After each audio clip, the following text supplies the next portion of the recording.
Welcome to the Vision Lab. Let's explore how our eyes focus light.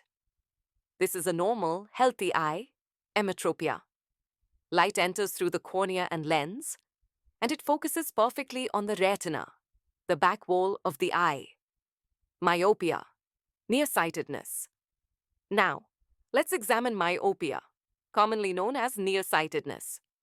In axial myopia, the eyeball grows physically too long. See how the focal point, the red dot, stops short of the retina? This creates a blurry image for distant objects.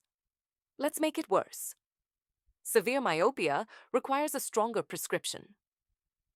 To fix this, we use a concave lens, a minus lens.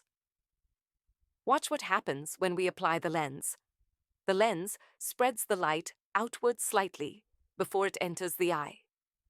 This pushes the focal point back, landing exactly on the retina. Without the lens, blurry. With the lens, clear, hyperopia, farsightedness. Now let's look at hyperopia, or farsightedness. In this case, the eyeball is physically too short. The light tries to focus behind the retina. This creates blurriness, especially when reading or looking at near objects.